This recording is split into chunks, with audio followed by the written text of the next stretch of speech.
Hey everybody, welcome back to Fire Pit TCGs. This is Hellfire. It's been a while, and I'm joined with four fellow selectors to go over this year in WiXoss. We've got Alice, Nicole, Starfruit, and Yumikae here. How are you guys doing so far? Hi, I'm doing pretty alright. I'm Alice. Go ahead. Hi, I'm Starfruit. I'm currently on vacation in Japan, so I gotta do this podcast with Hellfire. Oh, is that how this works?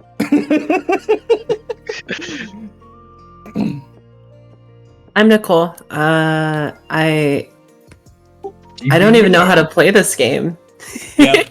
Casually win Dallas, doesn't know how to play WiXoss, understandable, have a nice No, day. no one knows how to play this game. It's just a collective fever dream, and everyone just says okay to everything. I straight up just make shit up, and then people let it slide at GP. Crazy. Sheesh. Yeah, so I'm Yumikae. Basically just a Singapore player. Yeah. So, going over everything in the year so far, it's been one hell of a year. So, on the English side of the game, we started off with Niji Sanji, and then right after that, going straight into Desona, which finally we get rid of the color rule.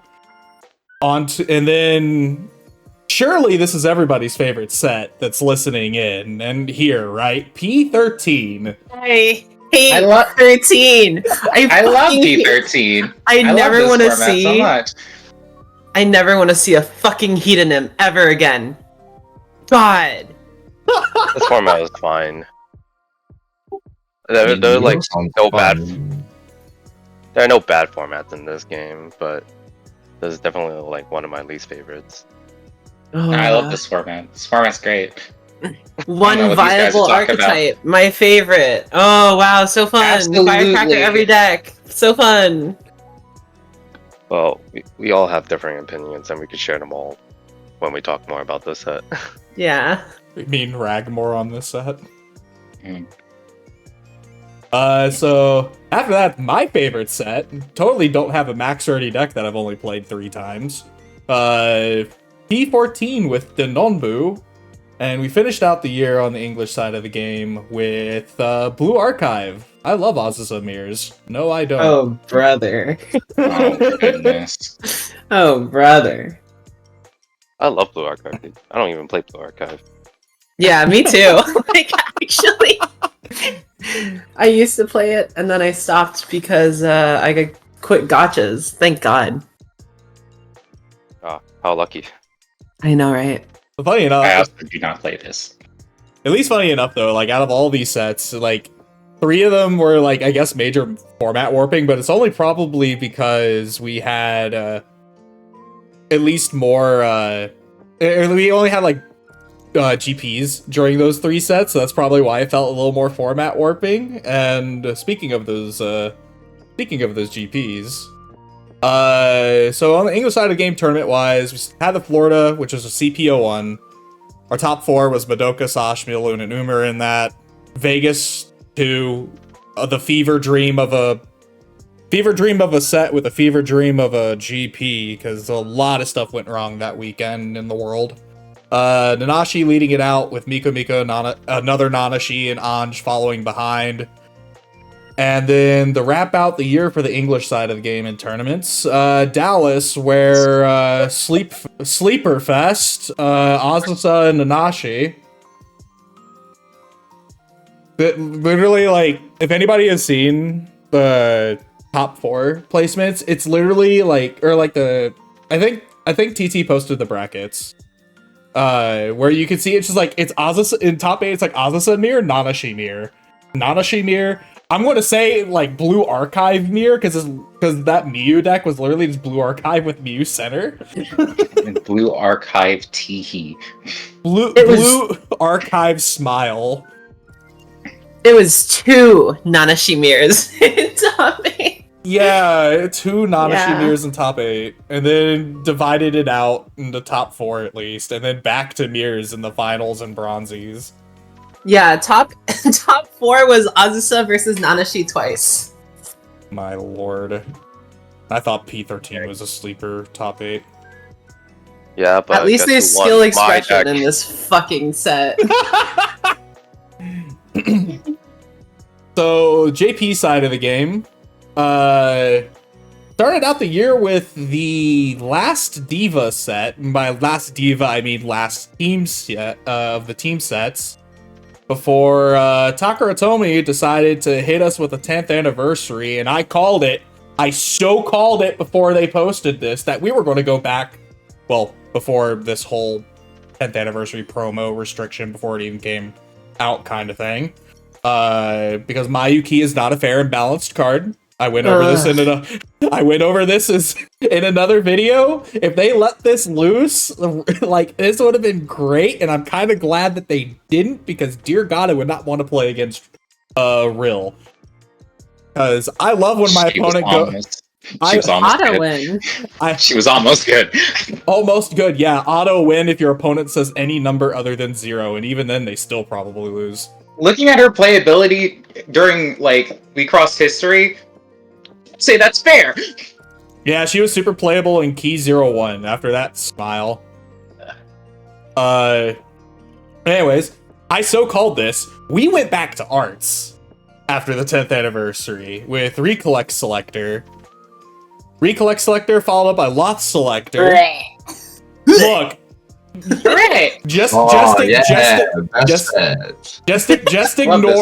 Best ignore the green one. We don't think about the green one. Let's instead And the blue one. No, we talk about No, the we blue do. one. We love the blue No, one no. here. As someone that plays the blue one, we do not talk about the As blue. someone that also plays the blue one, we love this one. We do not talk about the blue one. But with Lost Selector, we got everybody's fever dream with the exception of Iono. What happens if some of the selectors became Larigs? Because Iono was already a Larig. So is Yuzuki. Oh yeah, I forgot. Yeah, sometimes I forget about that one. Sorry. Anyways, It's okay. I was so hyped for Ruko, and then I played her, and I'm like, this deck doesn't do anything. I was so excited true? for Akira. I was so very excited for Akira, and then I found out she was an aggro deck, and I got even more excited. oh my. Yeah, and then I was actually excited for Yuzuki because I really like Yuzuki's art, and then I never got around to playing the deck because I had stuff going on in real life. I also play Yuzuki. Yuzuki is a lot of fun. There's a lot of ways to build her, actually, depending on what you want her to do, whether it be like super dashy or sort of more mid-rangey. She's actually pretty versatile. There's been quite a few red tops on box recently. Yeah, Yeah, Yuzuki and Hanayo going kind of crazy. exactly. Down with the plant meta. Yep. Burn the plants! Wait, As someone who fought both Akira and Itoe at locals in Japan, Of course you did. those decks aren't very fun to play against. The boards are too Yeah. sticky. Jack Beans and Fountain Show do too much for one card. that's the truth. I heard you. What did you say earlier, Yumikae? Oh, when level 4 comes out, they're actually insane. More insane than you thought they would be. Oh, I don't even want to think about it. Thankfully, that's a next year problem, as in, like, at time of recording, like, 36 hours from now, probably, problem. Not even 36 hours, more so like 28. But, Coming out in a month. We're which is, talking- January 21st. it's like, So that's a we're bit hard. still talking about 2024 here. I don't want to think about how tilted I'll see when I see level 4 Hitoe. Okay? Dude, level 4 and enter is actually ridiculous. Oh. +4. Just +4. God. Anyway, speaking of Anne, we got her set. We got the set she's in, P3, giving us Chorizo as the center. And burning chorizo and It is Chiori. so pretty. I really love Anne's art. Alpha's She's art's so really good pretty. too. Mhm, mhm. Shame. I don't think the set really did anything though. Alpha is Smile. so veg. It is ridiculous. Dude, Uh, that deck is so boring. Just saying, Big Magic, we're selling boxes of these for 3,000 yen. Oh my lord. Oh my goodness. Dear lord. Need bought a box and ripped the UR. Dang. No way. Wait, who? I who, also who? bought a box and ripped the AUR. Who'd you get? I got I got the blue arts with Eldora on it. Ooh. Nice. Is Yeah. it the one that costs really expensive or the one that's cheap? I think it's the one that that's one. cheap. It's not the good one. Well, It's the one decent that's like if you're not getting burned. Yeah. True. the one that's like 5 blue and then discards a blue to reduce the cost or something. That one's. I Yeah, believe just kind of so. I think that one's the bad one. Yeah, I think I got the bad one, unfortunately. But it was very cool because that was my first rip of a UR with it's just me. Yeah, I made the mistake. Wait, this is back in like P1 era. I made the mistake of buying all 3 of Pure Luke's URs, knowing that I had a case coming in because I was splitting it with my locals. And I'm literally sitting there opening the entire case, like literally cursing at myself. Like, I swear to God, like I preemptively buy these Pure Lukes, and I'm gonna open the damn God Pack and just go, wow, I have 2 of each Pure Luke UR in Japanese now. Thankfully, that didn't happen. I pulled Midoriko. So... But no, P3, I was so excited for Remember Center because I love Cosmos, and... Oh my god, no. Archetype is clunky too. And I Yeah. have a Cosmos deck where, like, I don't have to play a team anymore just so Yeah, you just need the piece on an arts, for real. No, they had the perfect opportunity in P4 to just make her enter exceed, give you a marker that says that literally is just Paradise Universe. That's it. Mhm. That literally would have just made the deck a lot better. I would have been okay with that, but no. I don't even remember what her entry or what her enter effect or her enter exceed does. That's how boring it was. I believe it gives you a lyric barrier. Oh wow. You mean like probably the other cards in the deck do? That's crazy. Remember had such a good opportunity to be so good. I'm just gonna be bitter about it because I just want to play Cosmos, man. We skipped over P1, but oh my god, I wish Earth was good. That deck is so fun to play. My build is so fun, and it's just bad. Like, she just doesn't do anything. And the demons that were released in like in P1 just like aren't good enough. It's just not good enough. I mean, speaking of P1, we could also look at Midoriko, where like he has all these like cool Terra Beast cards in P1, but like half of the deck, Finally shining now, yeah. like half of the deck is still red Terra Beasts from older set. Hmm. Well, Midoriko just feels unfortunate. Well, She's Midoriko, good though. She's good. Yeah, she's thing with suddenly Midoriko is getting the spotlight all of a sudden recently.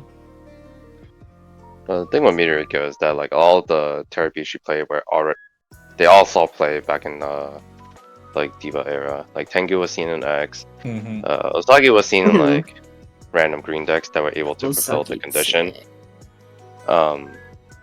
So, and like Tengu Age as well, it's just a card that cannot be cannot gain effects. So all these like white arts to say, oh, cannot attack, you just let the Tengu just punch through them. Yeah. Blue can't be down. It's a blue counter. Yeah, she's I have a copy of it sitting right here, funny enough. It's like it can't be downed by opponent's effects and then gains assassins. 12k or more for the can't be downed by effects. Like, it still gain effects, it's just it can't be downed. Yeah. Yeah, the card is so good. Yeah. You just play like Tengu and then you just kill your opponent. Yeah, outright. you just hope your opponent's not on white arts, smile. Hope they're on blue arts that down stuff. Surely, right? But that wraps it up for the for a lot of the set discussion. Well, more of the Japanese set discussion. The English set discussion, we've all been there. We've all seen it before. But in general, it's more like a gathering, just like go over the year again to maybe talk about some moments that we've all had throughout the year. So I've got a few questions for everybody here. Okay. We're going to start it off here with, and you can go for the. We probably already have gone over this, going over the sets, so this kind of a moot question, but we'll ask it officially. Out of all the set releases this year, regardless of the format, you can do both formats if you want, I don't care. Which set stood out the most? I'll start it out here, and I'm just being a little bit of a simp. 100% P14, just because I love Denombu.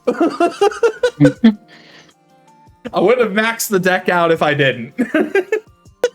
Actually, your deck isn't maxed. Hey, remember that conversation we had in Dallas where I was going to get it confused with the level 1 Signy instead of it being a servant, and I was going to make a bunch of misplays? Yeah, what happened your round 1 when your opponent asked if it was the level 1 Signy or the servant? Yeah, that's what I thought. Okay, for everyone that doesn't know, I'm like the world's biggest Demonu fan.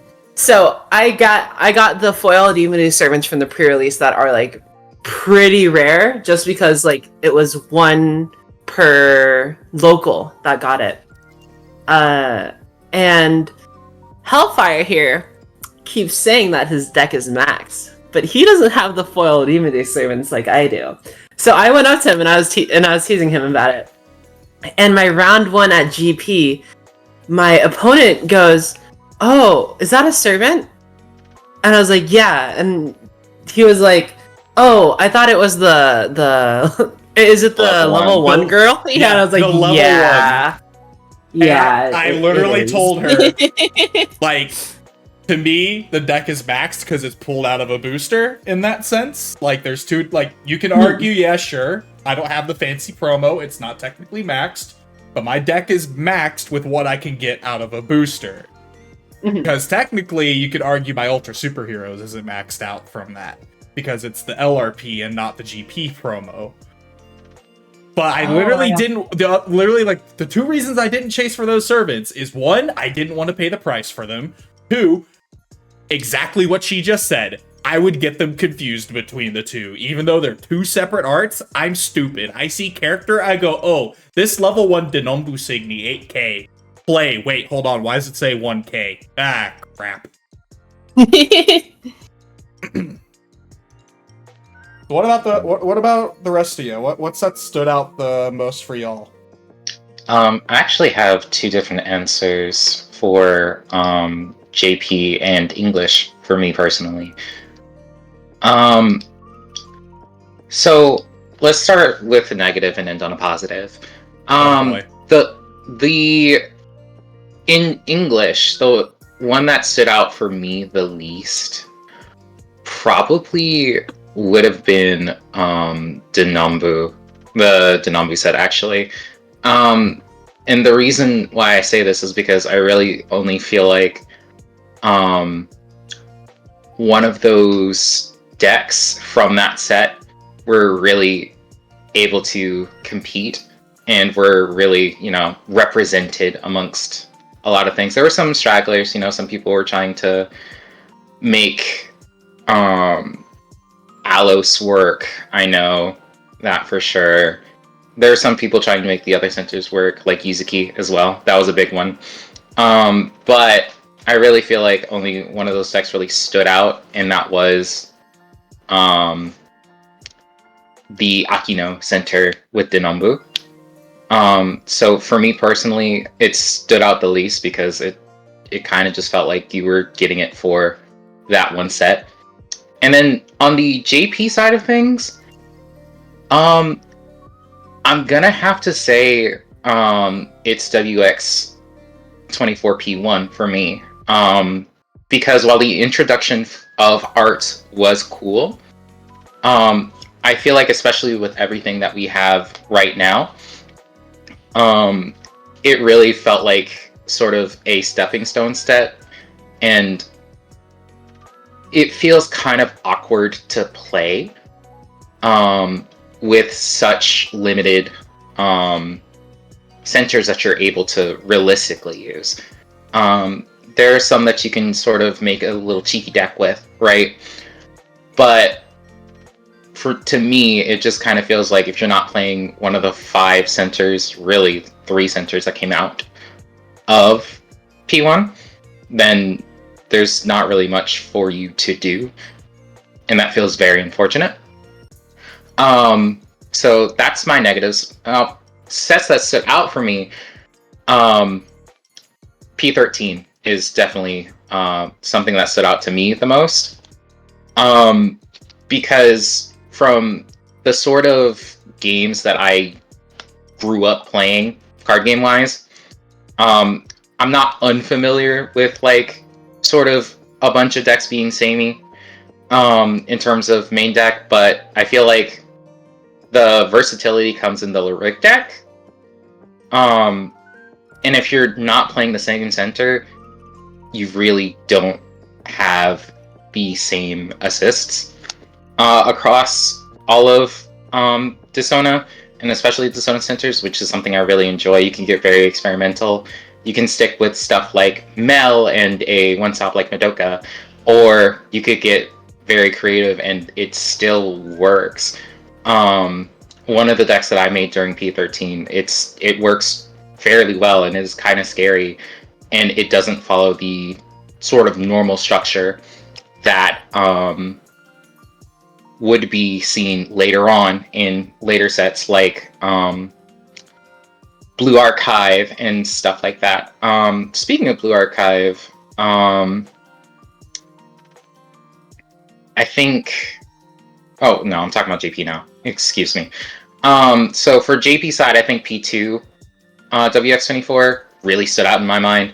Now, I am a little biased because I do like Akira, but I feel like a lot of the concepts that were set, or a lot of that foundation that was set in P1 really found its home in P2, and now I feel like there are a lot more decks that can sort of start flourishing, even if it's not just stuff like Hitoe and Akira. I know those are the most prominent ones, but I feel like decks can be a lot more creative now in what they want to do and what they want to set out to achieve. And yeah, I like that set. I like it a fair bit. So yeah, those are my picks. All right, what about you, Starfruit? Okay. Let's see. So if we were to do this podcast like last week, for the EN, I'll start with the negatives. So if I were to start this like last week, I probably would have said the set that stood out least to me was Dissonant format, because it warped the format to be very stale, where a lot of the good decks were pretty much just all like the very similar main decks.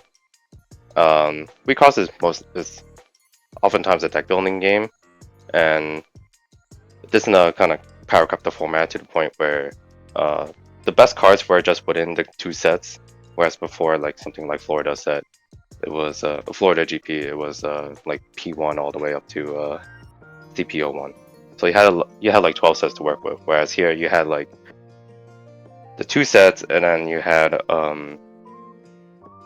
the few cards that stick out, like Exia and whatnot.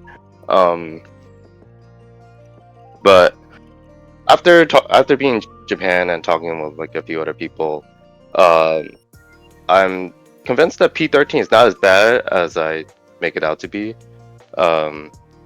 Because the one thing that P13 did was it got like a lot of players into the game, in Japan at least, or Asian territories, because the only good cards were in the 2 sets, it was just super easy to get into the game.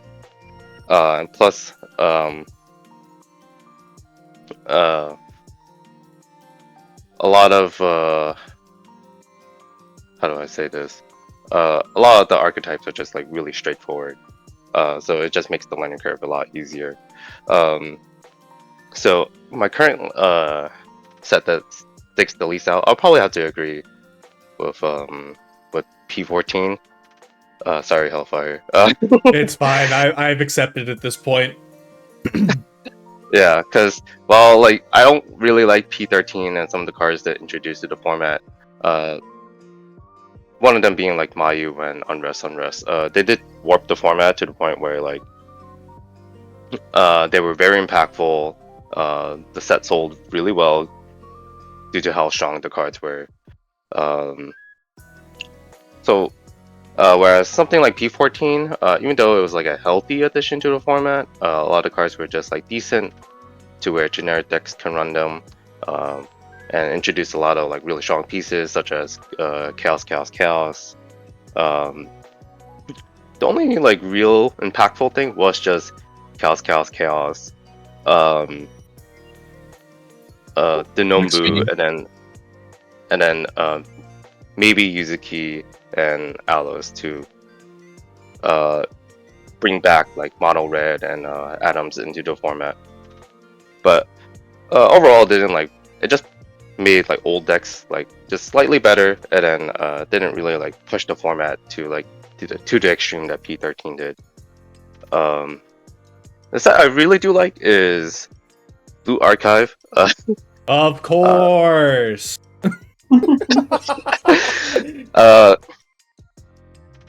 The thing with Blue Archive was that because it's just one big archetype and it had 4 colors. Unlike Niji Sanji, you could be really creative with the deck building, and so and again, like someone could just go into the game, pick up Blue Archive, and then whatever you make from it is just playable.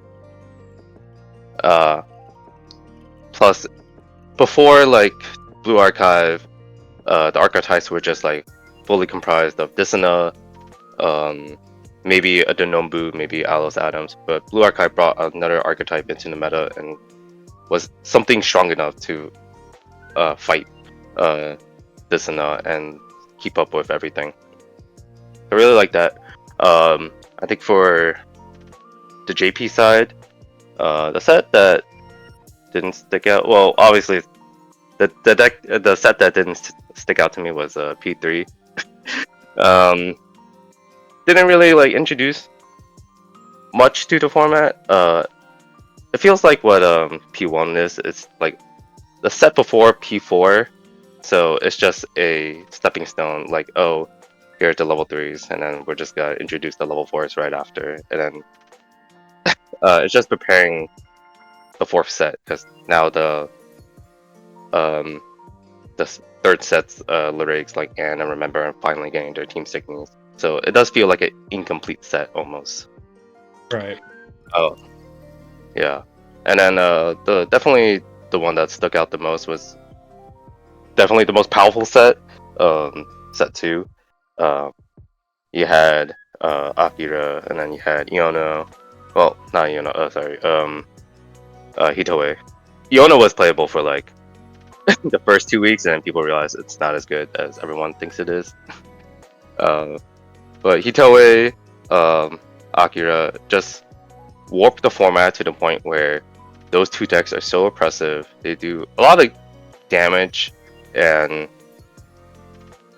the boards are really sticky. Like Fountain Show and Jack Beans, not only do they like just give you such insane card advantage or like damage options, you have to like remove them twice because the Fountain Show will just get back a level 2. Fountain and then Show the is Jack P3, by the way. Yeah, I think you're talking about Pencil Spinner. Oh yeah, I'm talking about Pencil Spinner. Yes. Yeah, I was like, Fountain Show was P3 because I remember that card getting spoiled and Tetris going insane over it. Okay, yeah, big up Pencil Spinner. Yeah. Okay, and yeah, that's pretty much it. For me, honestly, I think P12 with the color restriction removed stood out the most, even though it's game breaking, warp changing. It actually shows like a lot of more deck building processes and unique decks out there that meshes in multicolors. playing off team, playing towards the color pieces that got buffed, such as Ultra Superheroes, Colorful Example. Yeah, actually brings in a lot of variety, even though it's in a Dishonored format. And the set that actually stood out the least is actually CPO1. It's honestly just Anch running around. The rest of the virtuals aren't really viable. Yeah. Then as for JP, honestly, it's P2 that stood out the most with Akira's and Hitoe's running around. It's actually really strong. Yuzuki is also a good off pick because you burn, but with the meta being vicious arts such as Azure Wish and Green Prayer, it's actually not that good because it stops one turn of damage, but you get stopped one turn of damage for free by sacrificing one art. The set that stood out the least in JP should be P16, because back when P16 released, arts was already announced and everybody was just looking forward to it. Yeah, I do remember that the P16 announcement and the P16 was announced in the same stream that Arts was, because I remember going through all the Team Signy and then they hit us with the, hey, surprise guys, guess what's coming back? Everybody's favorite. Exactly. So even though they gave a lot of support for the older stuff such as Dishonored, Fasone, what's it called, Divisions, and on Team, it just wasn't impactful enough to play them when arts are coming back and you have like 4 responses instead of 2. I would have put P16 if it wasn't for the Mugen Shoujo that happened in Japan, because that was a format for P16. So while like P16 just makes like a lot of the old decks from like 15 and teams a lot stronger. The most competitive tournament was P16, and it did change what people brought, which is defense just got stronger, and then people just realized it's the best deck and the deck to beat. Yeah, Liberation also has a lot of boosters. You have Mugen Shoujo as well. The team is actually quite viable still. Yeah, I've been seeing a bunch of the Zayla tops recently for Yeah, and you got what's the other one called? The Mono Red Dash with that stupid winning ray piece. I'm trying to remember which center that is. I think it's Yuzuki. Might be. Yeah. Yeah, so you trash 2 life cloth of your opponents at the cost of 1 life cloth of yourself, as well as 2 red enter. Oh, that seems pretty good. I know 2-stop Hanyo was a thing for a little bit because of the 10th anniversary book promo. Yes, it actually topped second, I think. It got second. Dash Hanayo is actually really good because you have access to 7 arts. 3 of them are dash arts that actually accelerate the game, crushes the life cloth, and then Hanayo's level 2 Hanayo is just pay 3, your opponent can't guard this turn, which is insane. If they don't have the barrier set up, they're actually screwed for the game. Yep. I met the guy who played 2-stop Hanyo at the GP at locals. Nice guy. Beat my ass. And what about you, Nicole? I think we already know what set stood out the least. Well, Probably. okay. I was not expecting Yumikae to say what I was going to say about what stood out the least. My perspective is really weird because I basically started playing this year. I started playing last year, November. But honestly, the set that I remember the least is CPO1. I don't know. It was just like whatever. Anja's running around. Oh, great! I have no enter and my my life cloth is gone. Great. I mean, whatever. Who cares? Which is I really was still- funny considering how well you did at that GP. Yeah, I got 11th at that GP with Earth. Honestly, definitely could have made it in top 8 if I wasn't bad at the game. But that's never gonna change. What stood out the most was I'm trying to decide between CP02 and 13. 13 is definitely, I mean, we've talked about 13, right? 13's the dead horse we're all going to rag on, or yeah, praise, depending on how you look at it. Like, I get that it helped a lot of new players, and I understand. It's very impactful in that this actually directly contrasts what I'm going to say about my JP least memorable set. But it changed the meta in a way that you are actively playing with resources differently. I feel like the efficiency of a lot of the stuff released in 13 just made the entire game accelerate very, very quickly. Compared to like 12, where I was still playing Earth back then, so I was still able to build around the meta. 13 just made a lot of decks pre-13 like unviable.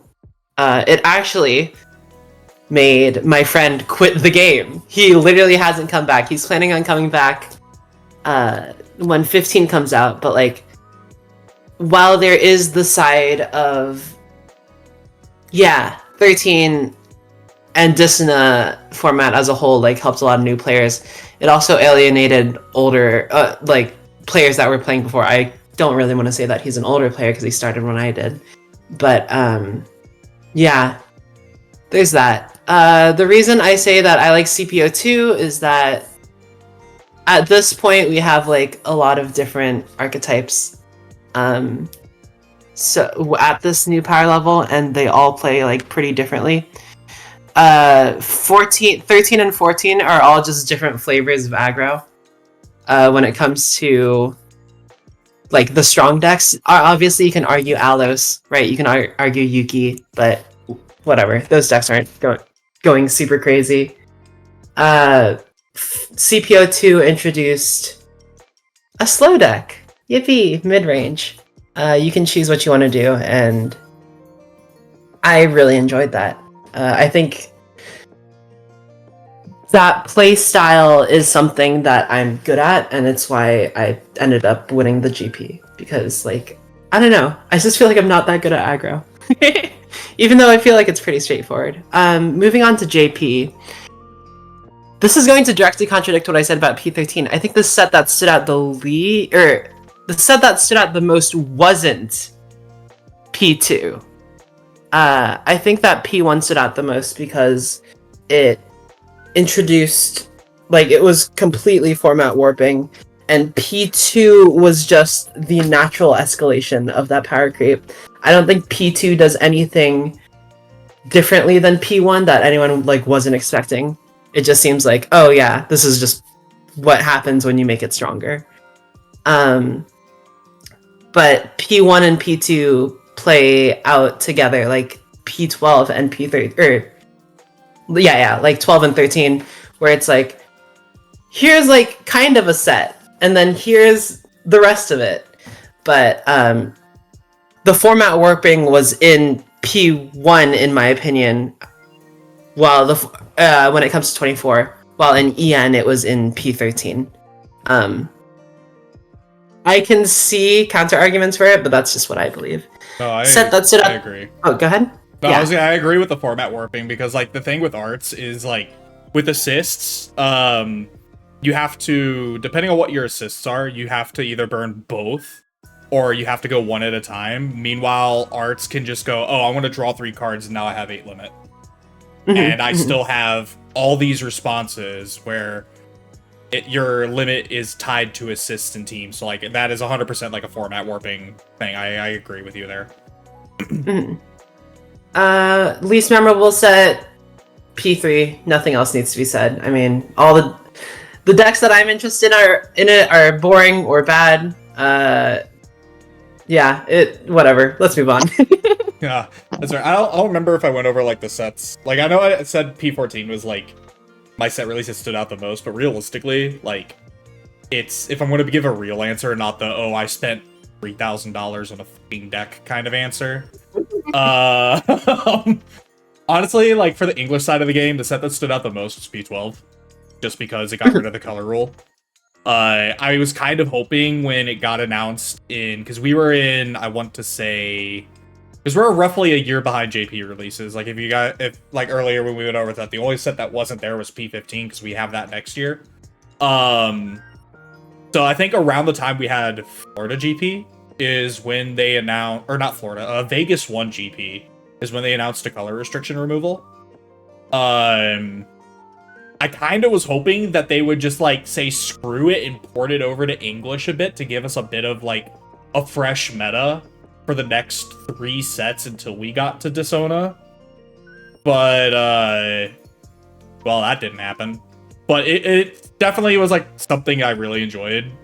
The set that stood out the least, English-wise, is quite literally the set right after that. It's P13.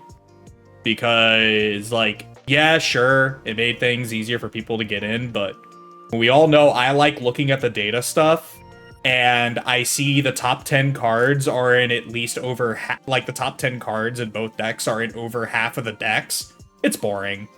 Like, it's literally like the entirety of like P12, there were still like older decks that could still be played to a bit. And then P13 comes along and it's now build a 40 card deck and then pick what center you want to attach it to and you'll probably be fine. Which kind of you can semi make the same argument for Blue Archive, because Blue Archive is kind of contained to itself and it can make any center really decent. Just because of the main deck being so powerful alone, so it's kind of like a double-edged sword there, but I feel like Blue Archive's a lot more healthier than what Dishona was. I also like that you can fit Blue Archive in, like, non-Blue Archive centers. Like, I built Blue Archive Hanrei and Blue Archive Earth, and those decks actually, like, do things, right? Yeah. But when it comes you to, can make like... the same argument with Dishona. Yeah, because I did the same thing with Guzuko for Dishona. Because Unrest is really funny with Guzuko's once per game. Because it's 1 enter, I play 3 dudes, discard you 2 cards, bottom deck the biggest thing on your field, and my once per game kills the other 2 things on your field. And I still have like my coins left over for everyone's favorite Hedonym, or like I can still do other stuff with Guzuko as well. So like it's the same, it's kind of like the same thing, but at least like the Blue Archive stuff, there's multiple different routes, whereas Dishona, it really only felt like 1 core set of cards was really like good out of it. Yeah, you actually can't play Dishona centers outside of Dishona. Yeah. Because they have the Dishona tag stuck with them. Yeah. Because I think There's also... I think the Blue Archive centers can be played outside of it. But for the definitely. Yeah, but for the JP side, same reason why I said P12 was probably a thing. It's definitely P1. 24 P1, just because introduction of arts warps the meta, makes things fresh again. And the set that stood out the least, P3.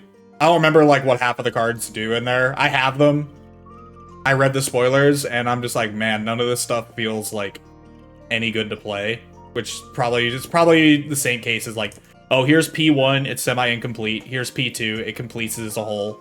Here's P3, it's semi-incomplete. And then we're gonna get P4, and it's like, alright, now the P3 stuff is okay. I'm not gonna say good just yet, because we're still in spoiler season, but it's like, it's okay.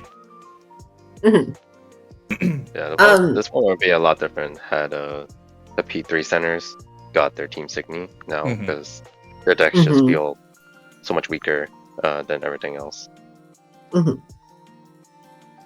I want people listening to go and look at the P13 card list and pick out how many cards you actually remember from that set. It's like 5.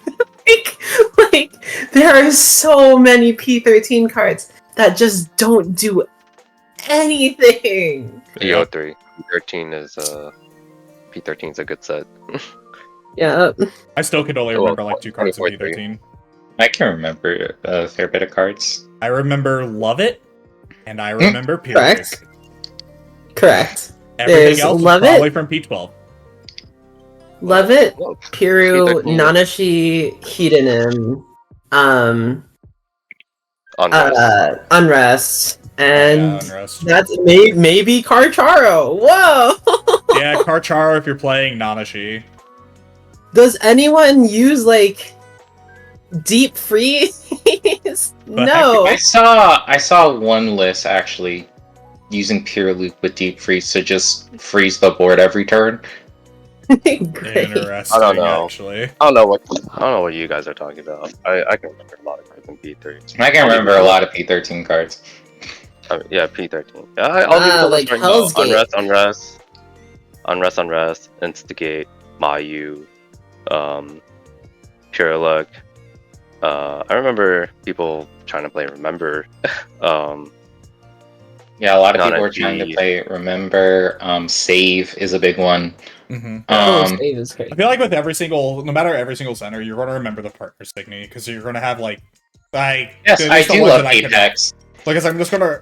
Oh my god, wrong Apex. Because like when you just go down the line, it's like what like going from P12, so it's like Sadistal, Seeklove, Miko Fan, Loophole. Well, even I like can't- outside the I partner can't Signy. remember the Tama one. Oh my god, Destro. Destro. And then I don't remember. Oh wait, there's Connect, Apex, Save. There's Mysterious Rendezvous, which is one I remember because that is my piece. Oh yeah, Mysterious Rendezvous. I remember. Unknown is a big one as well. What's some other ones? Unknown as Sashwalati. Unknown Memory? No, not Unknown Memory, just Unknown. Unknown The gives one- you code unknown Rue or something like that. Yeah. There's See, Akino I Dishona. literally did not remember what you guys are talking about. Yeah. There's Akino Dishona, there's Middle Dishona, there's Ubanda. There's a lot of stuff that I can good. remember. Yeah, Ubanda is a very good card. Love I it. don't remember what Ivy, Ivy didn't do, but you know. Ivy was P12. Dang No, it. I'll Me do mine personally, then. I remember Pretty Aya strong. Dishona, but that's because That card sounds so funny on paper. I wish it was. on paper you it know sounds what? hilarious. And Dissona. That's literally my favorite yeah. Dissona card. And That's Dissona. my favorite Dissona card. Like, it's so awesome. Funny enough, I liked Aya Desona because this is just going back to my Guzuko deck. Because you could set up your bottom deck off the Guzuko 3 enter. So your Aya is just, you can literally like set up what your Aya is going to be. And at worst, if your opponent decides to like bottom deck it with Fuon or something, you still get like something stupid out of it. Yeah. Which, speaking of cards that we like, we keep going into the next section and I love it. Thank you guys. Beautiful segues. What is your... So, we're going over favorites and least favorite cards from this entire year. You Who start... likes Kasumi Hanekawa? You start, Nicole. Shit. Oh, what's my favorite card this year? What's my favorite card this year? I really like...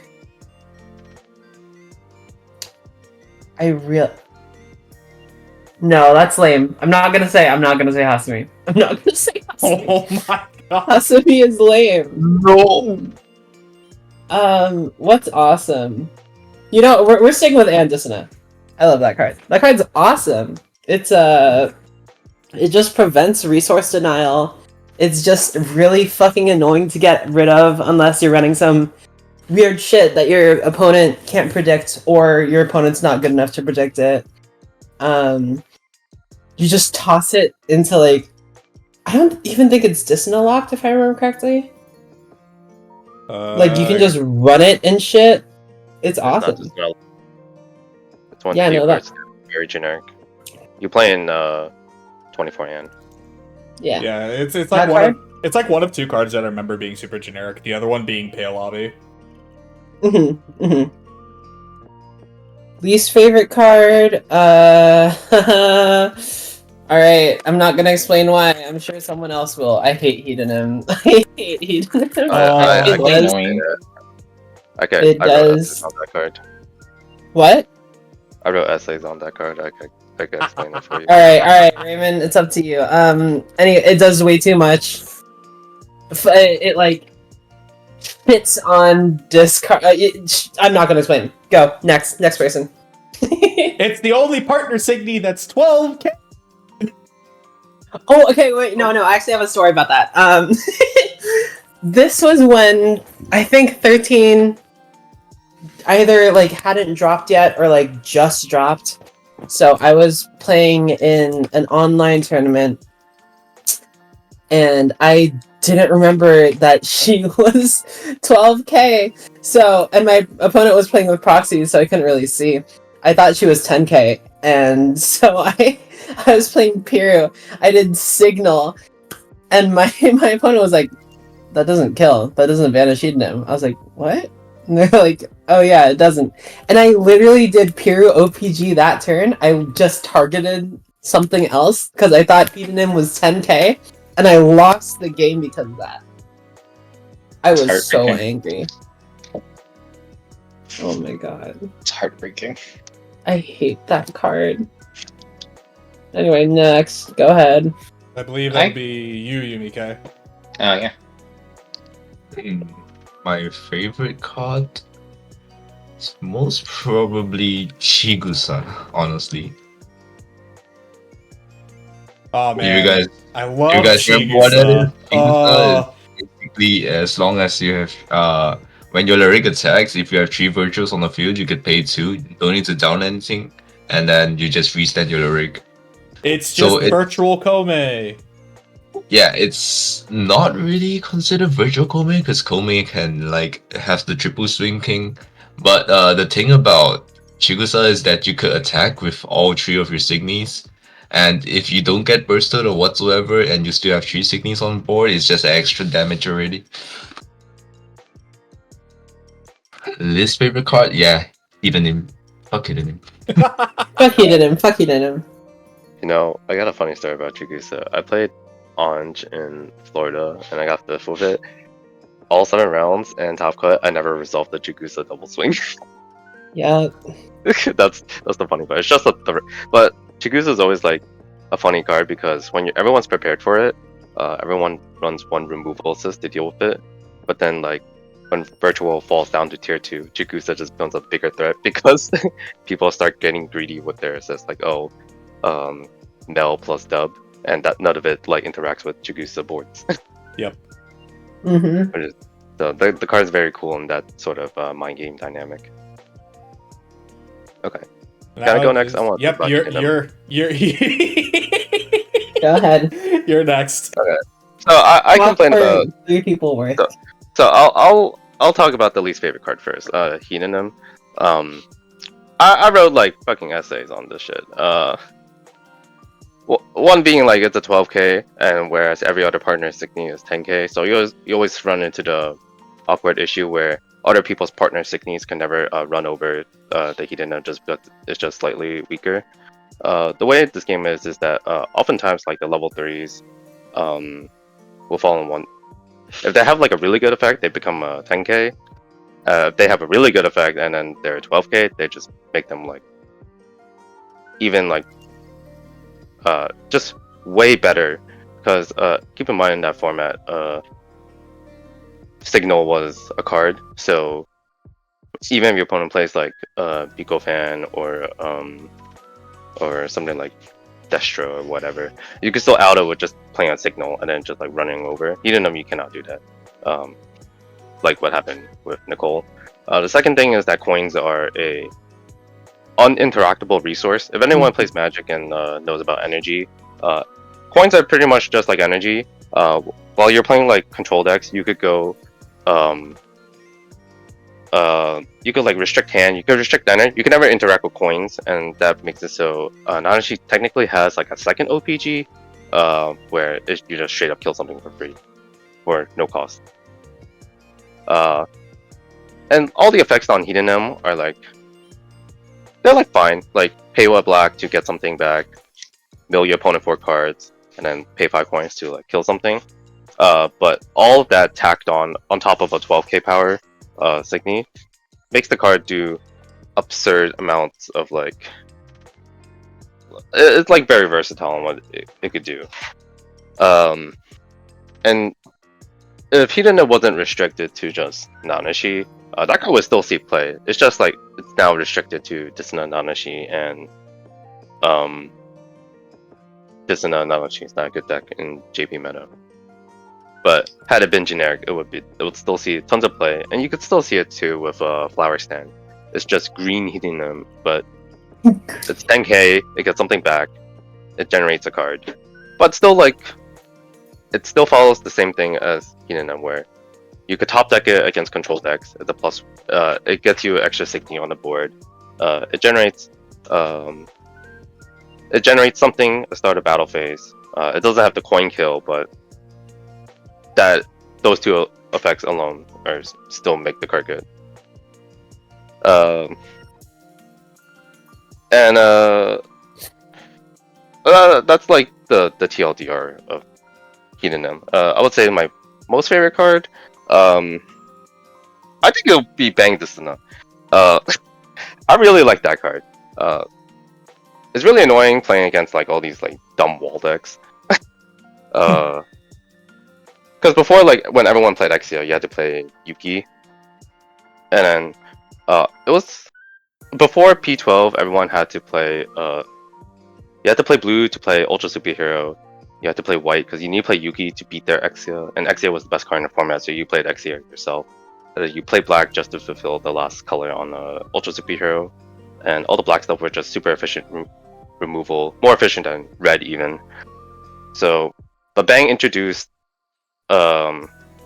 removal on a different color that outs like Exia, and even as TT prints really strong Signies like Love It, Door, Slam Down on a Gate, it's Shadow 15k. Like a lot of decks still can't out 15k Shadow, Love It, and Bang is just one of the few cards where you're just like, yep, you play it, you out it. I really like cards that are just clean outs to things that are just like really annoying to get rid of. Because not only Yuki, you trigger the Exia to force it out, you then have to play a second card to remove it. Whereas Bang is just clean cut answer. Really like that card. What about Okay, what about you, Alice?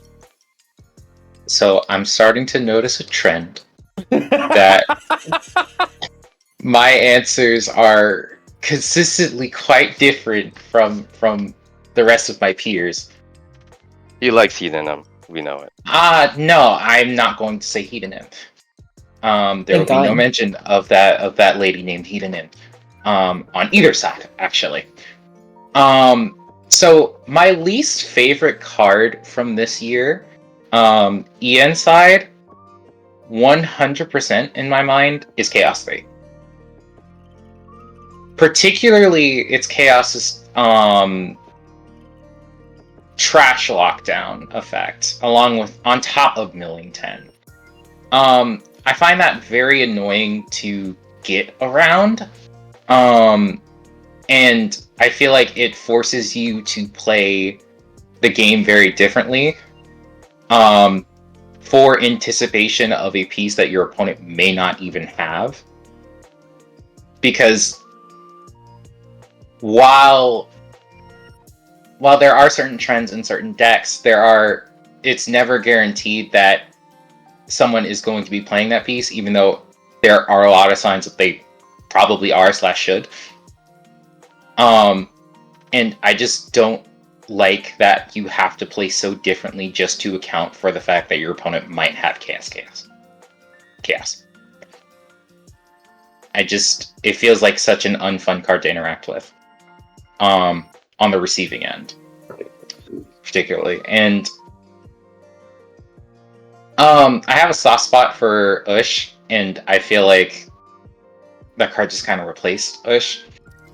That's another reason I don't really like it, and that's a pretty petty reason, honestly, and I will admit it. But I just really don't enjoy what Chaos has done, especially with Mill in general, because you can make Mill's packages sort of so small now, and they can't interact with their trash to take advantage of that. So you don't even need to refresh them necessarily. You can just kind of lock down the resources a lot easier. My favorite card, funnily enough, is Harana. Dishona Harana. I love that card. I love pretty much everything about that card. I love her art. I love her effects. And I have a soft spot for dashing. That card's sick. It's a very cool card, and I feel like the way it's quote unquote once per game, its Exceed 4 is set up. There are some times where you aren't going to be able to just draw the nuts and draw a whole bunch of cards. So it sort of really makes you think, okay, how much energy do I want to give my opponent throughout this game to where I can maximize the effect of my Exceed 4. That is the deck that I took to GP3. And I really did believe in it. And I love Harana. I love Big Stupid.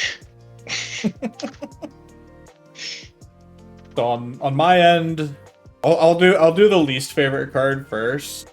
Say it in a...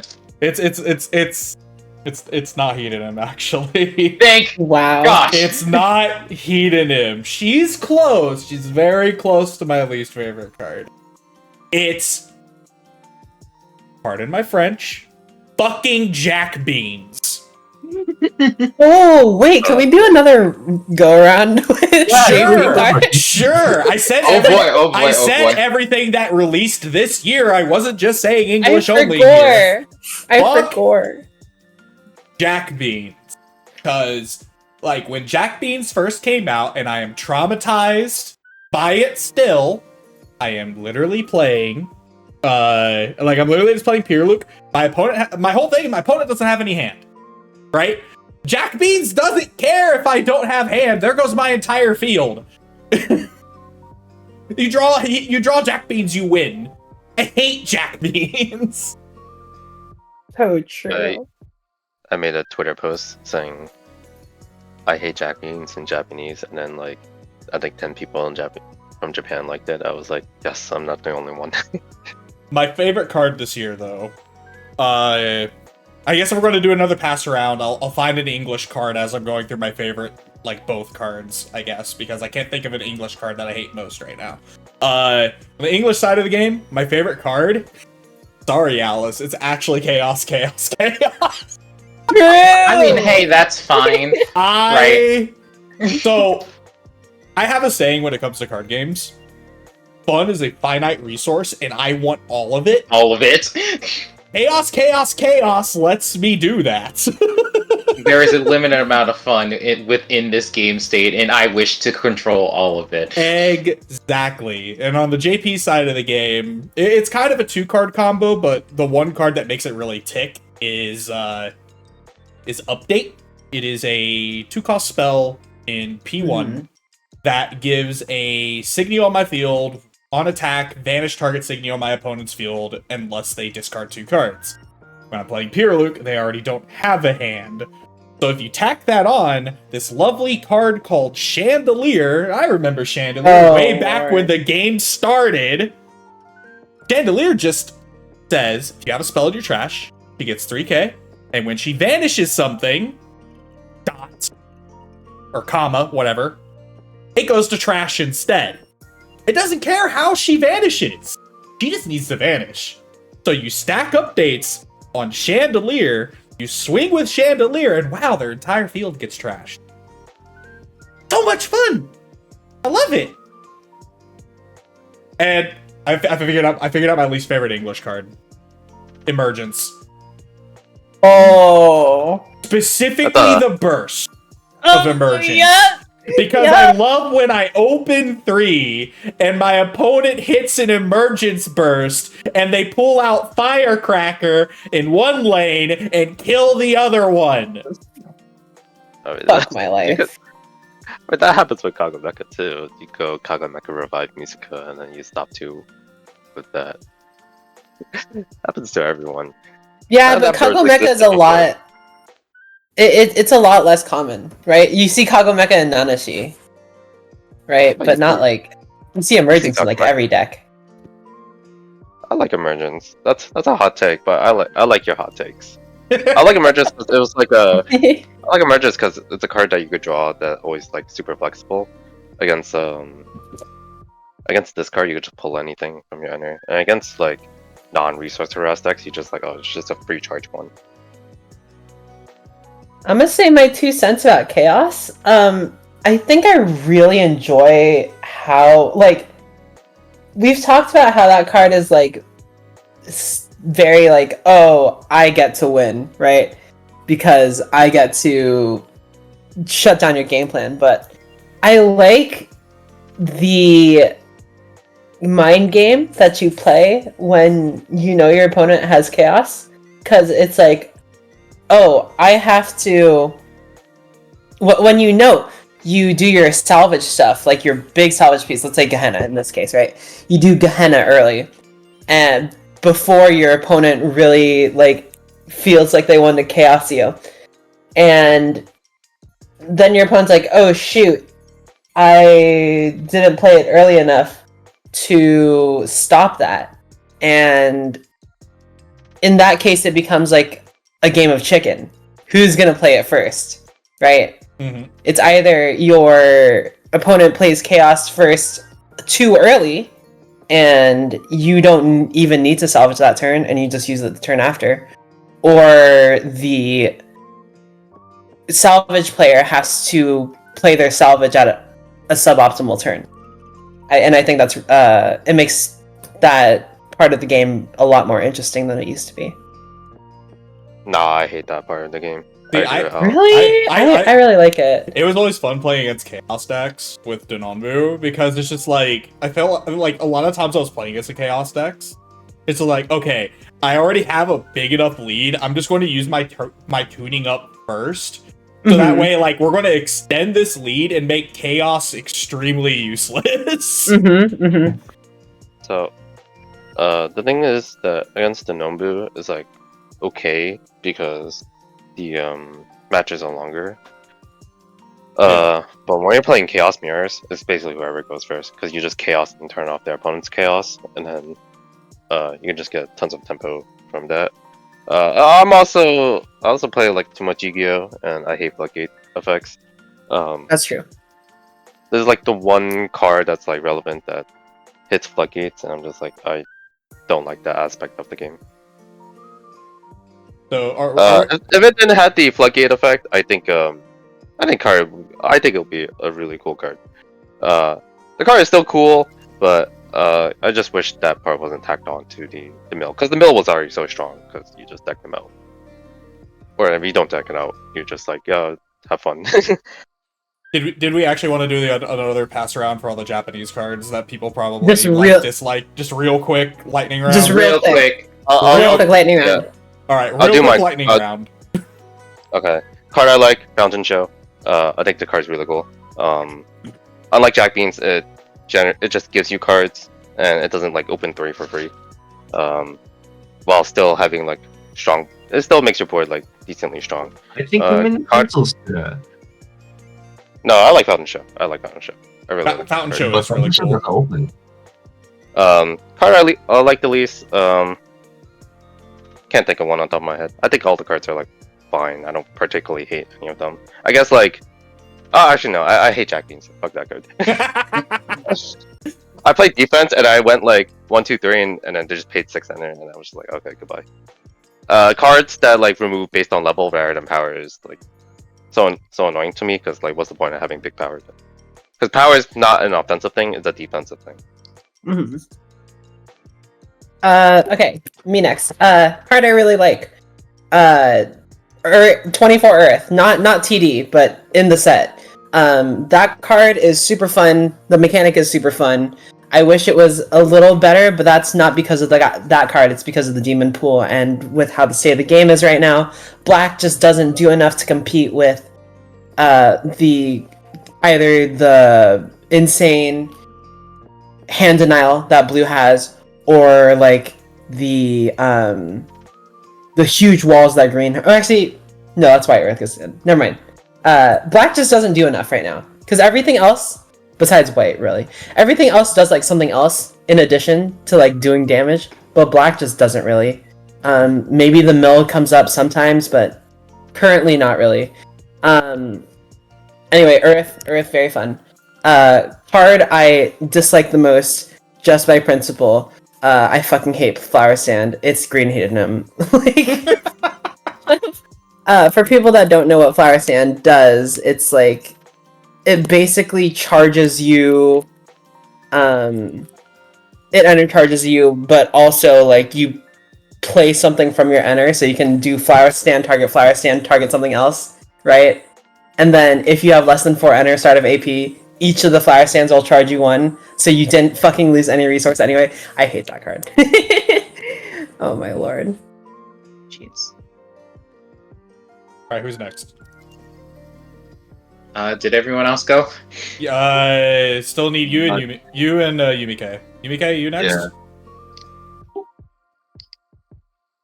I'm still thinking of what card I actually hate, because it's not really... I mean, everything is just essentially broken at that point, but it doesn't really matter. Because for each specific lyric, you have one broken card and that's it. It's just what and how you play against it. But personally, my favorite card is, of course, Burning Chorizo. Oh man. Yeah, boy. You get the text 5, or you just vanish 1. And that is insanely fun to go against. And it is personally just a 15k wall, so you can't beat through with a lot of other things unless you're running Jack Beans and shit. Heck, even Pencil Spinner can't get it through. Yeah. I guess it's me now. So my favorite card, 100%, absolutely, always, Akira. Akira is such a cool blue lyric to me because I wasn't very keen on blue lyrics before Akira came out because they weren't really as aggro as I wanted them to be. But now Akira is like super aggro. I love her damage ping. I love her art. I like Akira a lot in the show itself, so the fact that she does this makes me so very happy. My least favorite card is Update.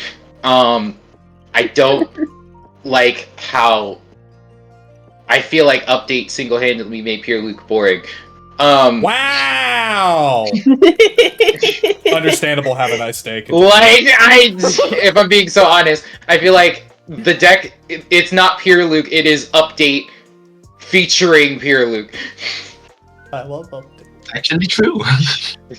And like, I did nothing wrong. And like, while it is a quite efficient card, and it is quite an efficient deck, it is very boring to play against and with, in my opinion. Love you, Hellfire, mean it. I feel like I feel like all of my favorite cards are gonna be your least favorite cards and vice versa at this point. I'm noticing a trend, but keep going.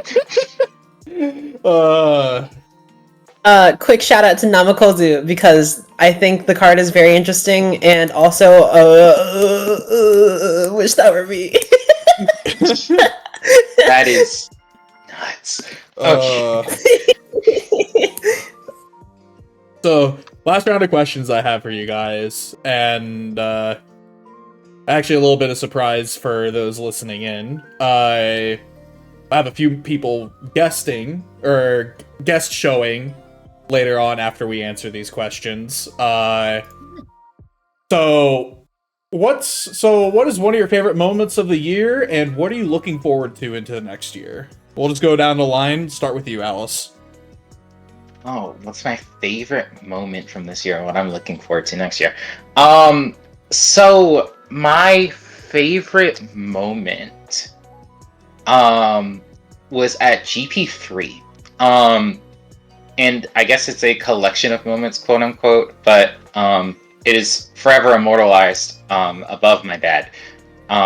It's getting to actually meet all of like these people that I've heard online, and just connecting with them and getting them to sign this dumb little poster on my birthday, no less.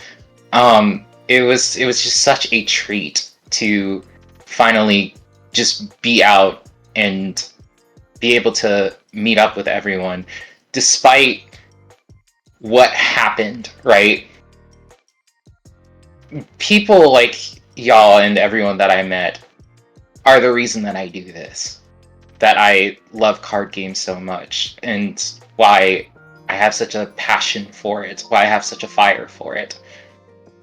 I really do enjoy the community and the fact that WiXoss is such a welcoming community of people. Big or small, far or near. You guys are awesome.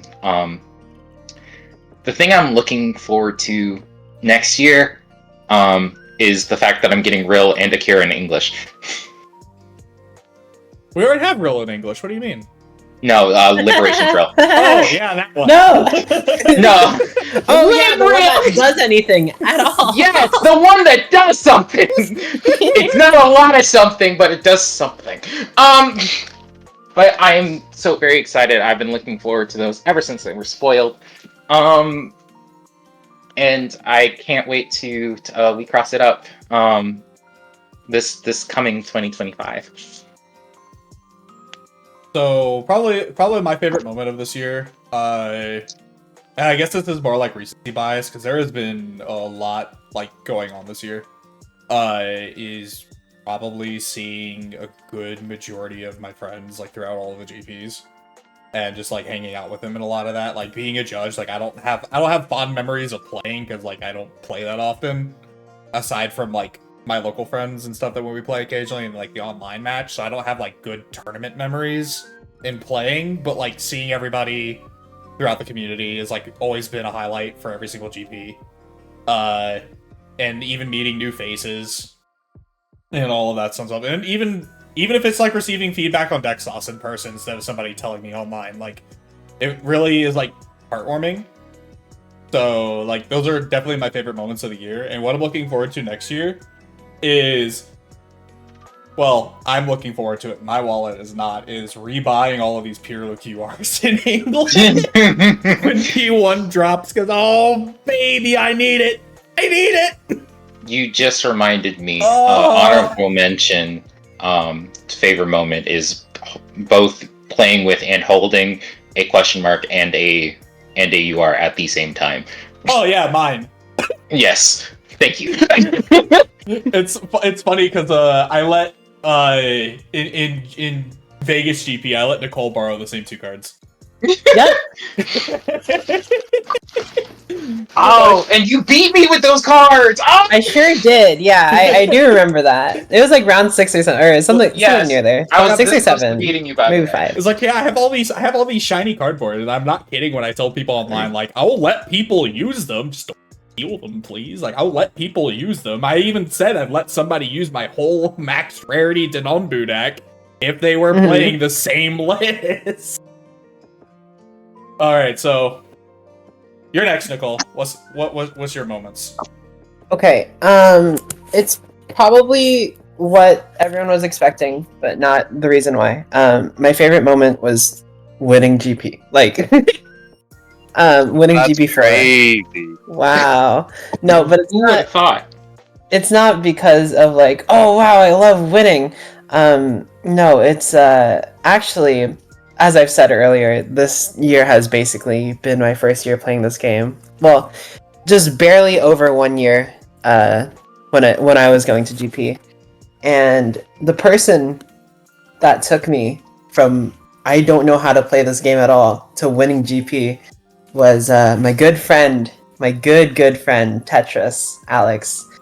I remember after GP1, or my first GP, so GP2, I got 11th, and he was like, I was worried that my teaching wasn't good enough, but seeing how well you did today, seeing how well you placed, I'm glad that it paid off. It like reassured me a little bit. So winning GP on top of like, you know, feeling good because I won, I feel like I actually made him proud, which honestly has been my greatest achievement so far in this game. I just want to make my my Tetra Sensei proud. Like, he's put so much time and effort into making me a good player, and I really, really appreciate it. I would not be here without him, nor anyone in our friend group. Like, especially shout outs to Starfruit here for cooking the deck with Alex. Yeah. I did like 90% of the work. Yeah, you did. I was the one that convinced you to play the deck too. Yeah. Okay. You're still on. Raymond, yeah. Yeah, I'll explain. So Nicole was gonna play Neru, and I said, I don't think Neru is like it if you want to win, because the thing you have to like learn when you're winning GPs is that although it's like nice to win with your favorites, when you like test a lot, you can make the best version of your favorite lyric, but you probably won't be good enough to win versus the best lyric at its peak. So you just have to accept, like, if you want to win, you have to play the deck that is definitely the strongest. Mhm.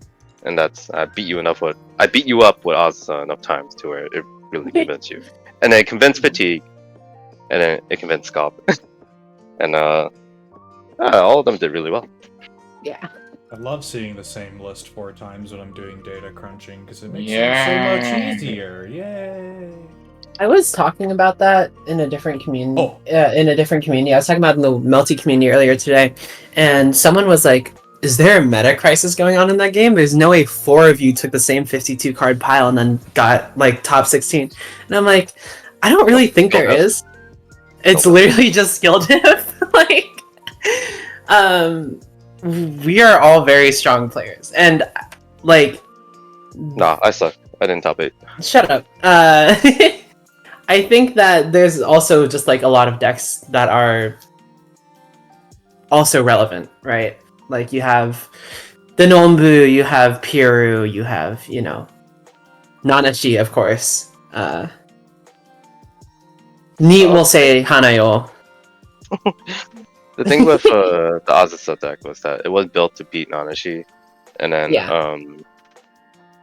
it was strong enough versus every other matchup to where it went positive. Oh, I forgot Neri too. Neri. So the deck was super consistent. It did what it needed to do for like 10 rounds, and it'll get you there. Mm-hmm. So fun fact about that list before you go on to your looking forward part. Yeah. I got messaged by the TO when he was like submitting the paperwork and stuff to Takara told me to ask me if it was an error that the same deck list was on there 3 times. Nope. No, like that's probably another highlight moment. Like, did you mean to do this? Like, absolutely, and I'm not kidding. So what are you looking forward to next year, Nicole? Next year, my hilarious copium answer is Honore in 24 format. But my real answer is going to Japan for Mugen Shoujo. I cannot wait to spend time with my friends in Japan. It's gonna be so awesome. Hellfire is gonna be there. Tetris is gonna be there. Fatigued is gonna be there. It's gonna be a good time. And I'll win and get my damn custom card. Hell yeah. Yeah. Like, Poggers. Poggers. Alright, on to you, Starfruit. Okay, so like I said, a week has happened since we were initially supposed to do this. Initially, I was gonna say GP Dallas because that's the event that Nicole won, and that was even though I didn't like top 8, I did put in a lot of effort, and I'm like glad that the people who I knew and tested with placed really well. That was gotta be the answer, but when I was in Japan, I just last week I had a international selector meetup. It was with Dusel, Neat, Angle, and myself, and we all it was held by like the WiXoss Clubhouse, which is like the JP community, and they said, yeah, let's meet up at the shop, have an event for like 6 hours, just talk, play games for 3 rounds, and then we give out prizes, and we had a lot of fun just talking with just random people. Even though there's a language barrier, it's Google Translate will get you there, and we gave out a lot of prizes. So like I gave out 2 GP Dallas mats. We gave out sleeping lyrics, and we gave out so many sleeping lyrics that they made an announcement and say, "Hey, everyone, due to the generosity of the overseas selectors, everyone's getting 2 sleeping lyric envelopes," and then you just hear like room just erupt in like cheers and and clapping. It was like really cool. Yeah, and they gave us like a bunch of stuff in return, and I really appreciate it. And funny enough, one of the guys from Hong Kong, he showed up and he was like, "Oh yeah, I have some stuff for you guys too." We're like, "Oh my god!" It's like it really is like a worldwide event where everyone just came together and just had fun. I met Hyako, I met Kogikaku, I met a lot of cool people. I was talking with Hyako too, and I was just like, it was like, what? Really, all 3 same lists? I'm like, yeah, those are all my friends.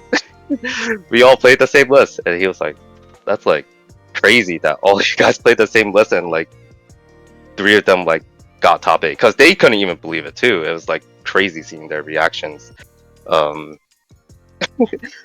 Because I don't think anyone from English or Japan just expected it. Like, oh yeah, just three of the same list just randomly are on the website.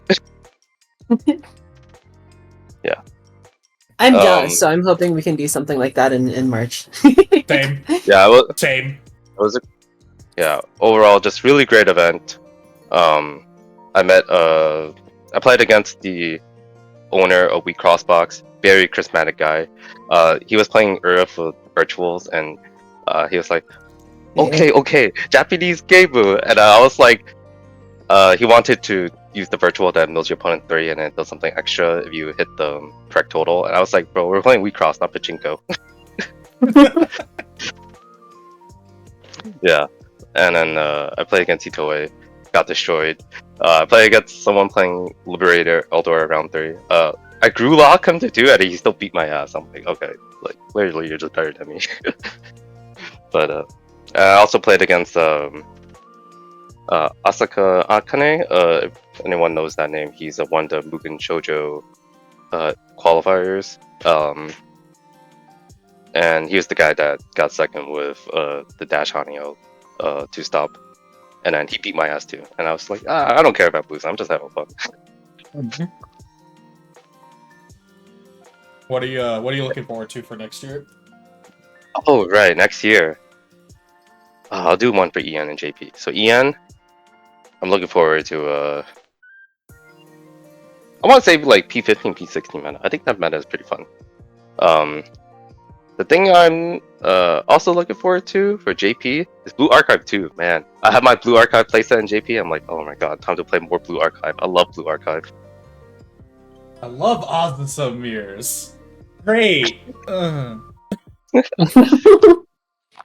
than Alicesavior, I think like the deck is like so fun. It's like one of my favorite decks. I put in so much effort to it. It's like my child. If anyone wants to read the primer, please read my primer, please. I put in a lot of effort into it. Thank you. I'll link it in the description below on this video. Don't worry, I got you.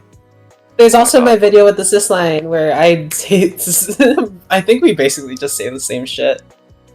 You said like you're more about your experience. I go more about the deck.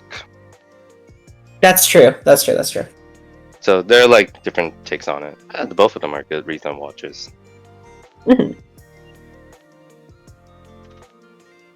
Oh yeah, and that's pretty much it. All right, last but not least, What's your favorite moments this year, and what are you looking forward to next year, Yumikae? Favorite moments of this year, honestly, is just before Dishonor format where everyone is just playing and testing stupid shit with the post color restriction removal. I brought Dona and got top 4 at my local ceremony, which is really fun. It's just a 2-box Dona with recursion, siren, energy door. Yeah, and that was quite a fun pint of WiXoss, honestly, before Dishonor and the meta slaves kick in.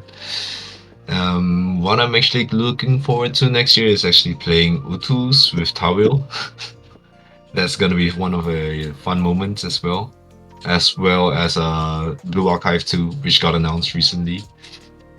Yeah, in JP. I forgot about Blue Archive 2. Yeah, I know it literally just came out, and like, excuse me, my memory is like actual potato, don't mind me. They did have bonds, but oh well, it is what it is sometimes. I do think one thing interesting about that design so far is like just from the little bit we've seen, it looks like all the centers are going to have 2 once per games because the other one's a bond once per game. So yeah, it's going to be really interesting to see how this goes. The thing about Blue Archive 2 is that my favorite characters, like, I cosplay Koharu at GP, right? Koharu is a common in Blue Archive 1, so I'm worried that I'll never be able to get a high rarity version of her. That makes me upset. It's fine, I'll never get a high rarity version of Hanako. We can suffer together. I also want a high rarity version of Hanako. Like I'm right there with you. We can suffer together. Exactly. That's my other favorite character. Yeah, going on, and now we'll listen to remarks from several other selectors that I asked to be part of this video. So, without further ado, let's get on to those. Hi, I'm Takeshi, a WiXoss selector from Indonesia. So, the WiXoss moment I'm proud of this year is probably the fact that Indonesia finally had an official support and distributor, even if what we've got was the Japanese side instead of the English one. Still, it did allow our community to grow a bit more, even if it's just a little, with more shops and more events coming. And we were mostly playing on Japanese sets to begin with, so it wasn't that much of a problem. Also, introducing the arts back into Diva had made the game really fun, as it introduced a new layer of complexity to the gameplay. I'm kind of the newer generation player here, so I didn't get to experience Kisel or All-Star when it happens, but so far I have been enjoying it outside the ridiculous price of P1 arts like Miasma, Sacred Force, and the others. What I'm looking forward to for WiXoss going into 2025 is, of course, our own local GP here, which will be coming in February, and also a new Blue Archive collab set, which is coming in April if I remember correctly. And as of for the future, I kind of hope to see an arts that can substitute an exit cost, so that most of the Dishonor and the Faison sets lyrics can actually be used and is playable without a 7 limit handicap. Hello, this is Alka Dillon, also known as John L. Nanashi, though some people have been trying to steal the moniker from me. This year has been a great year for WiXoss. I'm most proud of topping 2 of the 3 GPs, and then I got top 32 in the other one. So big progress in terms of competitive play. Going forward in the next year, definitely looking forward to Green Carnival. I've been excited to play Green Carnival since it came out. I will probably be getting the UR. And yeah, hope to see you all again at the next GP. Hi, my name's Patrick Smith. I go by PSmith115 on the Discord channels for WiXoss and all that. I'm more likely known as the card jockey player from the last GP, and I have been very proud and happy to see how WiXoss has grown and the skill level and just the overall atmosphere of the game has just become so fun and just amazing in terms of growth in both skill, format development, and just personalities. And I'm very excited to try out Defense Lion personally. It's a lot different from my usual playstyle, but it should be fun. You know, Lion's the best. I'm the Hero Leaf. Feel free to call me Hero or Leaf. I've been playing WiXoss since P1 in late 2021, and starting in early 2023, I've been managing a WiXoss weekly group at one of the local shops here in San Diego. And the WiXoss moment I'm most proud of this year is maintaining a WiXoss local that fires off pretty much every week with 6 to 8 players, while also making sure we get access to all of the official Takara Tomy events. Formerly, we had 3 shops that supported WiXoss from 2021 until early 2023, late 2023, and we would maybe have 3 to 4 players a night each shop. Unfortunately, those shops had to drop support for WiXoss for various reasons last year. So this year I went into it with the mindset of growing a local, and I feel extremely proud that we've been running a steady group all year. We've had some people cycle out, same as every other local, but it's been great to see, additional faces. I think we've had in total 6 players sort of join us this year, so we have a good core group now. And I don't think I'm alone in my anticipation, but I'm looking forward to WX24's confirmation and hopefully eventual release. In my opinion, the depth that art cards add to the game is very compelling, and the update to add more tribal support is a refreshing update. I started playing JP format a little bit, so being able to see kind of how the tribal support supports each specific rig is really cool. So looking forward to at least a light version of that mechanic coming to WiXoss in 2025. Hey guys, it's Malevolencia Urith. I am one of the 2.5 resident Urith mains that exist in North America.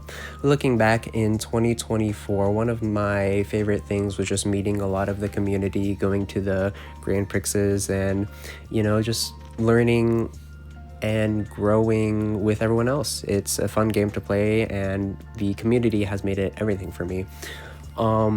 In Arizona, where I am from, I am pretty much the head for all of WiXoss, and it's been a struggle to revitalize the community, but we are standing proud and strong now, so if anyone ever wants to visit, we'd love to see you. Looking into 2025, I want to do more art, WiXoss fan art, kind of bring that Japanese enthusiasm when it comes to merch and art and all that stuff to the United States. So stay tuned, and hopefully, we can start pushing up the community altogether, because that's what WiXoss has going for it. We have a small but nice, loving community, and I would love to see it grow. Thank you. Hi, I'm Cherry. I've been playing the game since set 1. The WiXoss moment I'm most proud of this year is, of course, placing 3rd at the 2nd Vegas GP, and also placing 16th at GP4. Next year, I'm looking forward to hopefully getting our hands on WX24, as well as going to GP5, if it happens. I also hope Mugen Shoujo Cup goes well for our US team. Hey everybody, this is the Real Quaid here. As far as achievements for this year, the one that I'm the most proud of probably is I took Maho Maho to GP3, which was definitely a wild choice, but overall I did really well with her. I started the day out 3-0, kind of petered out by the end of the day, but was in a situation that I think I was in a win and in type of game, even the last couple games of the day. Couldn't manage to get there, unfortunately, so I did not finish top 8, but overall had a really good performance with an underrated deck that I think a lot of people were not expecting. So yeah, I was pretty proud of that. As far as next year though, I am extremely excited for art format. I started playing WiXoss back when the game first came out in Japan. I actually imported the cards, so I basically, the art format for a long period of time was the only format I knew. So as far as other Diva format's fine. Diva format WiXoss is better than no WiXoss at all. But playing with arts is going to be incredible. There's so much support for my girl Anne that's coming out. She's one of the premier Elrigs, it looks like, moving forward. So excited to see what we have in store for that. So it's going to be a great year next year for sure. What is up, selectors? This is Brian, aka No Soup for You Too. You may remember me as the third place Mealoon player from the Florida GP. Highlight of my year, if I have to be honest with you guys. Very, very excited for that accomplishment. Looking forward to 2025. Factions, divisions, arts, getting back on the GP circuit, and whatever else WiXoss decides to throw our way. Hope to see all you selectors again in 2025. Hey guys, I'm Sukari Inari, and I'm a Latin American virtual content creator. Or VTuber, if you want. 2024 was the year I came back to WiXoss since like a long ass hiatus. And coming back to the game made me also come back to the content creation. I've loved WiXoss since Selector anime was airing. And well, coming back to the game made me experience the joys of TCGs again. I've met awesome people in the community. And I'm now sincerely fond of this community. Oh well, I'm expect 2025 to be another great year for WiXoss and our community as well. I'm really sure WiXoss's history is far from end. También quiero mandarle un saludo a las comunidades de Latinoamérica, las de Colombia, Chile, México y Venezuela. Estoy tan feliz de haberlos conocido. Oh, y a los amigos de Perú también. Realmente no puedo esperar a que ustedes puedan jugar con nosotros. Hiya, I'm Tamanon, and Tom has been my waifu since the anime release in 2014 now. Since the English release about 2 years ago, I've been making WiXoss, anime, and other TCG content on YouTube. A decade now of Tama love.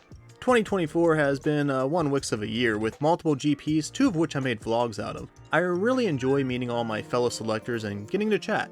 Looking into 2025, it should come as no surprise. I am eagerly awaiting P24 to release with some of Tama's best art to date, a strong Tama list that I hope to take next summer to the GP, and sometime near the end of 2024, the level 4 Tama in English.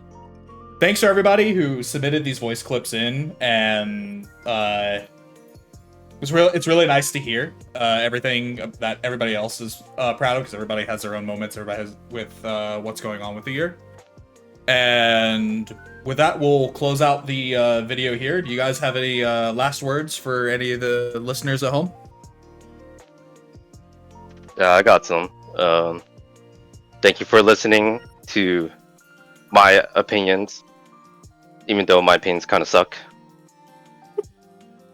So, I like WiXoss. Same. I don't know about that. I feel like I'm in the minority over here. It's okay. There'll probably be people who agree with you and think the rest of us are idiots. It's fine. We're all entitled to our opinions, even if half of them are wrong. I don't even know like anything about this game. I feel What's so. important is that everyone has fun. Continue playing WiXoss, continue spreading the word. Let's all just build and create the community, make it even a better place. Yeah. Yeah. And piggybacking off of that, card games are built off of their communities, and they are representative of the game that these people play, and that those people being us. So as long as you keep being your wonderful, beautiful self, as long as you keep loving this game with all of your heart, we'll thrive. It's gonna be all right. I hear some of you already going, WiXoss is dying. It's not The dying as long as Doomers! the Doomers. WiXoss It's is not dead! It's not dying as long as we keep it alive. And with how things are going, we're definitely keeping it alive. And I love WiXoss. These people love WiXoss. And I'm sure you love WiXoss too. Or maybe you're new and trying to figure out what this is. So, to whoever you are, I hope you have a wonderful day/night/morning/whatever. And have a happy new year. If you guys, Oh yeah, Happy New Year to everyone. Yeah, that's true. That is what this is for, right? Yeah, That's what this is for. Yeah, we'll close it off here. If anybody listening wants to answer some of these questions, feel free to put so in the comments. Just let us know, literally just answer the questions that we just did. Like, I'd love to hear what everybody else favorite cards, so on, so forth, favorite sets, and just love hearing from the community. And we'll end it off here. Happy New Year's, everybody! It's been a great year so far. Look forward to continuing it on with everyone here and everyone listening. And I will see you in the next video. Have a good morning, afternoon, evening. Also, See check you out in the other 2025. NA selectors on at Mugen Shoujo. Bye! I'm gonna go comment that I love Hedonym. Oh my lord. Alright. We'll see you guys in the next one. Have a good one.